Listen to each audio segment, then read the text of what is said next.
मैं नायक सिंह जो हरियाणा विधानसभा के लिए सदस्य निर्वाचित हुआ हूं, ईश्वर की शपथ लेता हूं कि मैं विधि द्वारा स्थापित भारत के संविधान के प्रति श्रद्धा और निष्ठा रखूंगा, भारत की प्रभुता तथा अखंडता को बनाए रखूंगा तथा जिस पद को मैं ग्रहण करने वाला हूं उसके कर्तव्यों का श्रद्धापूर्वक निर्वहन करूंगा।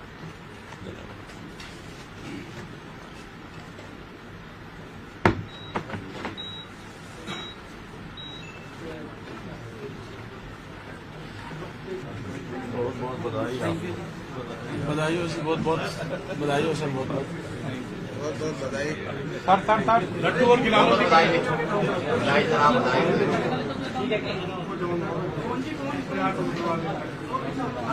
से विधायक बन गए हैं और मुख्यमंत्री भी साथ ही, कैसा फील कर रहे हैं और क्या कहेंगे? करनाल के लोगों का मैं दिल से धन्यवाद करता हूं। ये एक बड़ा विश्वास करनाल के लोगों ने व्यक्त किया है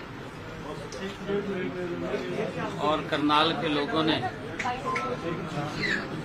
इस बात के ऊपर भी मोहर लगाई है कि अक्टूबर में जो विधानसभा के चुनाव होने वाले हैं, भारतीय जनता पार्टी आदरणीय नरेंद्र मोदी जी के नेतृत्व में तीसरी बार हरियाणा के अंदर भी बहुत बड़े मैंडेट के साथ परचम लहराएगी और आदरणीय प्रधानमंत्री जी के नेतृत्व में पिछले 9.5 वर्षों में जो प्रदेश एक नई गति से आगे बढ़ा है, सबका साथ सबका विकास लेकर के आगे बढ़ा है, जिस हरियाणा के अंदर पिछले 9.5 वर्षों में क्षेत्रवाद का स्थान नहीं है, जिस हरियाणा के अंदर पिछले 9.5 वर्षों में जो नौकरियों के अंदर भ्रष्टाचार होता था उसका स्थान दिखाई नहीं दिया है, पिछले 9.5 वर्षों में गरीब व्यक्ति तक योजनाबद्ध तरीके से मोदी जी के नेतृत्व में उस तक लाभ पहुंचाने का काम किया है। उसी गति से आगे भी आदरणीय नरेंद्र मोदी जी के नेतृत्व में हरियाणा को आगे ले जाने का काम किया जाएगा। गरीब व्यक्ति तक वो सब सुविधाएं योजनाबद्ध तरीके से जो आदरणीय प्रधानमंत्री जी ने, चाहे प्रधानमंत्री आवास योजना है, क्योंकि पिछला जो बजट था आदरणीय प्रधानमंत्री जी ने आवास योजना का बजट को 3 गुना ज्यादा बढ़ाने का कार्य किया था और उस बजट के तहत हमारे हरियाणा प्रदेश के अंदर भी एक भी सर ऐसा न रहे जिसके सर के ऊपर छत ना हो। ये जिम्मेवारी हमारी डबल इंजन सरकार की है। एक योजनाबद्ध तरीके से गरीब व्यक्ति तक वो लाभ पहुंचे, उसकी व्यवस्था हमारी सरकार करेगी। और एक हमारी सरकार ये सारी व्यवस्थाएं करेगी, चाहे गरीब को मकान बना करके देने की बात हो। पिछले अगर 10 वर्षों में नरेंद्र मोदी जी के और 9.5 वर्षों में हरियाणा का हम कार्यकाल देखें, प्रधानमंत्री आवास योजना शहरी, हमने जितनी एप्लीकेशनें हमारे पास आई थी उन सब को मकान बना करके चाबियां सौंपने का काम ये डबल इंजन की सरकार ने किया है। आदरणीय नरेंद्र मोदी जी की और हरियाणा के अंदर मनोहर लाल जी मुख्यमंत्री थे, उनके नेतृत्व के अंदर हुआ है। प्रधानमंत्री आवास योजना ग्रामीण, एक भी ऐसा सर नहीं रहेगा आने वाले समय के अंदर नरेंद्र मोदी जी के नेतृत्व में हर व्यक्ति को मकान बना करके देने का जिम्मा ये हमारी सरकार का है, डबल इंजन सरकार का है। इसको हम गति से आगे काम को बढ़ाने वाले हैं। जितनी भी एप्लीकेशनें हमारे पास वो सबमिट होंगी वेरीफाई करके।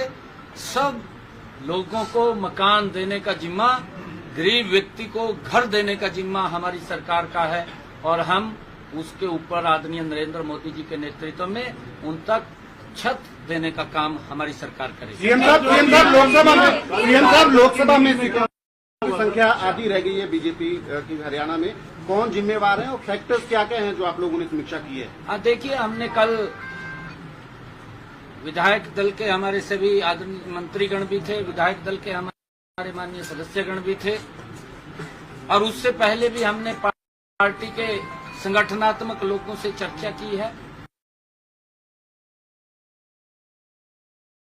अलग अलग समयों के ऊपर हमने बैठ करके उसकी समीक्षा की थी, परंतु चुनाव के बाद हमारे सभी विधायक और मंत्रीगण कल बैठक में थे। जो विषय निकल करके आया है, कांग्रेस ने इस इलेक्शन के अंदर झूठ का सहारा लिया है और झूठ के दम के ऊपर इतनी सीटें उनकी आई हैं। उन्होंने एक झूठ फैलाने में वो कामयाब रहे कि मोदी जी तीसरी बार प्रधानमंत्री बनेंगे। इनके तमाम नेतागण और राहुल गांधी हर मंच के ऊपर उस पवित्र संविधान की बुक को लेकर के लहराते हुए नजर आए और ये बोलते नजर आए कि मोदी जी अगर तीसरी बार प्रधानमंत्री बनेंगे तो वो संविधान को, आरक्षण को खत्म कर देंगे। इतना बड़ा झूठ, और उस झूठ को बोलने का काम कांग्रेस के नेताओं ने और कांग्रेस के आकाओं ने किया है। ये दुर्भाग्यपूर्ण है, परंतु इस इतने बड़े झूठ के अंदर नरेंद्र मोदी जी की नीतियां और डबल इंजन सरकार के कार्य, लोगों ने उसके ऊपर जबरदस्त मुहर लगाई है। अगर हम देखें कि जो हमारा वोट परसेंटेज है वो कांग्रेस से आज भी ज्यादा वोट परसेंटेज है, क्योंकि समीकरण के हिसाब से कुछ सीटें उनकी उसके अंदर वो आई हैं, परंतु हमारी जो वोट परसेंटेज है आज भी कांग्रेस से ज्यादा हमारा है। और आगे के भी जो हमारा जो झूठ फैलाने का काम कांग्रेस ने ऐसी समाज के अंदर किया है कि ये आरक्षण को खत्म कर देंगे, आरक्षण को और संविधान को खत्म कर देंगे, इस प्रकार का कांग्रेस ने दुष्प्रचार किया। हमारे कार्यकर्ता भी ऐसी समाज के घर घर के अंदर जाकर के इनकी पट्टी खोल करने का काम हमारा कार्यकर्ता करेगा और लोगों को इस बात के लिए बताने का काम करेगा कि कांग्रेस का संविधान का अपमान किसी और ने नहीं, वो कांग्रेस ने किया है। कांग्रेस ने जिस भारत रत्न डॉक्टर भीमराव अंबेडकर जी ने ये पवित्र संविधान देने का काम किया, उसको भी कांग्रेस ने अपमानित करने का काम किया है। और इस प्रकार का झूठ, क्योंकि आज तक डॉक्टर भीमराव अंबेडकर जी का भी सम्मान कांग्रेस ने नहीं किया और कांग्रेस ने लगातार संविधान का अपमान करने का समय समय के ऊपर कोई कसर नहीं छोड़ी। कांग्रेस ने जो हमारे संवैधानिक पद हैं, चाहे वो महामहिम राष्ट्रपति महोदय का है, चाहे वो महामहिम उपराष्ट्रपति महोदय का है, चाहे हमारी वो पवित्र संसद है, चाहे लोकतंत्र है, चाहे हमारे देश की संवैधानिक पीठ हमारे प्रधानमंत्री महोदय हैं, ऐसी जो हमारी संवैधानिक पीठें हैं, चाहे हमारा कोर्ट है, उसका भी कांग्रेस ने समय समय के ऊपर अपमान करने का काम किया है। अगर आप लोग देखेंगे इनके डीएनए के अंदर इन संस्थाओं का, जो इस देश की गरिमामयी संस्थाएं हैं और जो पवित्र संविधान डॉक्टर भीमराव अंबेडकर जी ने दिया, उन सब का अपमान ये कांग्रेस पार्टी ने किया है। नरेंद्र मोदी जी ने, हमारी सरकार ने डॉक्टर भीमराव अंबेडकर जी के जो 5 स्थान थे उनको पंच तीर्थ के रूप में विकसित करके डॉक्टर भीमराव अंबेडकर जी को सम्मान देने का काम हमारी सरकार ने किया और उसके साथ साथ पिछले 10 वर्षों में लगातार देश को संविधान के अनुरूप चलाने का काम ये हमारी सरकार ने, नरेंद्र मोदी की सरकार ने किया है। आगे भी संविधान के अनुसार ही देश चलेगा, परंतु अगर ये इस प्रकार का दुष्प्रचार इन्होंने किया है, इस दुष्प्रचार का जवाब हमारा कार्यकर्ता एक एक घर के अंदर जाकर के हमारे एससी समाज के लोगों के बीच में जाकर के उनको बताने का काम करेगा। जितना काम पिछले 10 वर्षों में मोदी जी ने गरीबों को मजबूत करने के लिए लगाया है, कांग्रेस ने 60 वर्षों में उनकी मजबूती के लिए इतना कार्य नहीं किया जितना कार्य 10 वर्षों में नरेंद्र मोदी जी ने किया है। आगे भी ये कार्य गरीबों के हित में, वो खुशहाल हो, वो मजबूत हो, उसके लिए हमारी सरकार निरंतर उनकी मजबूती के लिए प्रयास करती रहेगी। हरियाणा में 5 सीटें कट गई सर, केंद्र में 60 से ज्यादा आगे का क्या रोडमैप? आप ये मानते हैं कि कांग्रेस के झूठ की वजह से ये घट गई? बिल्कुल, मैंने कहा है ना, मैंने ये बात कही है कि कांग्रेस ने कहीं पर एक झूठ नहीं बोला, कांग्रेस ने एक झूठ नहीं बोला, झूठ के ऊपर झूठ बोला है। कांग्रेस ने यह भी झूठ बोला है कि संविधान को खत्म कर देंगे, कांग्रेस ने यह भी झूठ बोला है एक झटके में गरीबी को समाप्त कर देंगे, प्रलोभन भी दिए हैं, आरक्षण को खत्म कर देंगे।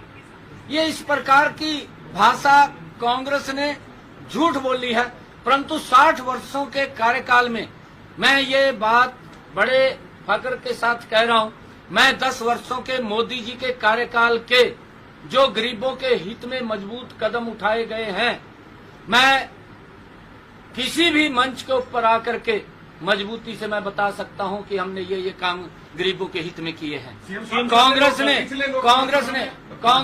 60 वर्षों में गरीबों के हित में, उनकी मजबूती में, उनकी गरीबी को कम करने में क्या कदम उठाए हैं, कांग्रेस भी बताए। मोदी जी ने 10 वर्षों में गरीबों के प्रति मजबूत कदम उठाए, उसका परिणाम ये निकला कि देश से 25 करोड़ गरीबों को गरीबी रेखा से बाहर किया गया। सरकार अल्पमत में है तो उसका क्या जवाब देंगे? सरकार के पास आंकड़े हैं पूरे मेजॉरिटी में रहने। मैं शुरू से ये बात कह रहा हूँ, आज भी हमारे पास बहुमत है, पूरा आज भी बहुमत है।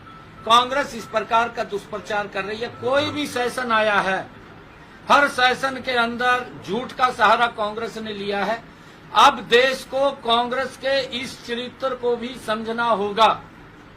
मैं देश और प्रदेश के लोगों से ये आग्रह करूंगा कि वो कांग्रेस के इस झूठ को भी समझें, उसका एनालिसिस करें। ये क्या बोलते हैं, क्या बोल करके लोगों को गुमराह करते हैं। इस प्रकार के झूठ बोले। एक भी सेशन ऐसा नहीं गया जिस सेशन के अंदर कांग्रेस ने अविश्वास प्रस्ताव लेकर के न आए हों।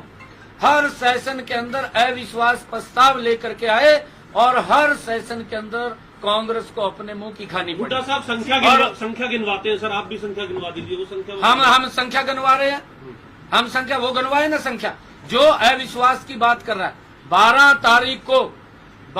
तारीख को मैंने फ्लोर ऑफ द हाउस, जिसमें कांग्रेस के मुखिया भूपेंद्र सिंह हुड्डा मौजूद थे, उनके समक्ष हमने विश्वास मत हासिल किया। अगर उसको लग रहा है कि सरकार अल्पमत में है, वो अपने मेंबरों को लेकर के महामहिम राज्यपाल के सामने जाकर के परेड करवाए ना, वो करवाए जाकर। देश में बीजेपी की सीटें कम हो गई, हरियाणा में आप आधी सीटों पे आ गए, इसके बावजूद आपको लगता नहीं कि कुछ कमियां आपके सिस्टम में रही है? देश में भाजपा का ग्राफ घटा नहीं। देखिए मैंने इसका जवाब दे दिया है। एक मिनट, मैंने इसका जवाब दे दिया है। मैंने कहा है कि कांग्रेस ने लगातार झूठ बोलने का काम किया है। हम ये बात बोल रहे हैं, कांग्रेस अपने 60 सालों के कार्यों को, गरीबों को, एससी समाज के लोगों के वेलफेयर के लिए, उनकी मजबूती के लिए उन्होंने क्या क्या काम किया वो बताएं। मैं 50 काम मोदी जी ने जो किए हैं उसके बारे में बता सकता हूँ। आपने कहा था कि 4 तारीख के बाद जो तमाम कार्यकर्ता हैं, वो अधिकारियों को आपने साफ निर्देश दिए थे कि 4 जून के बाद जो हमारे कार्यकर्ता अनसुनी की गई तो अब उनकी खैर। ये बिल्कुल, ये मैं आज भी ये बात कह रहा हूँ। हमारा कार्यकर्ता चौधरी है, वो स्वाभिमानी कार्यकर्ता है, वो कोई गलत काम ना करता है ना करवाता है। हमारा कार्यकर्ता कभी भी कोई गलत काम नहीं करवाता, ना वो करवाता है। अगर अधिकारी के पास हमारा कार्यकर्ता आता है काम के लिए, तो अधिकारी की जिम्मेवारी है उसका काम सुन करके उस काम को करना, यह जिम्मेवारी है। अगर कोई गलत काम वो कराता है तो हमें भी बताए और उसके बारे में भी वो बताए। हमारा कोई कार्यकर्ता ऐसा नहीं है कि वो गलत काम कराए। कांग्रेस जीत के आई है।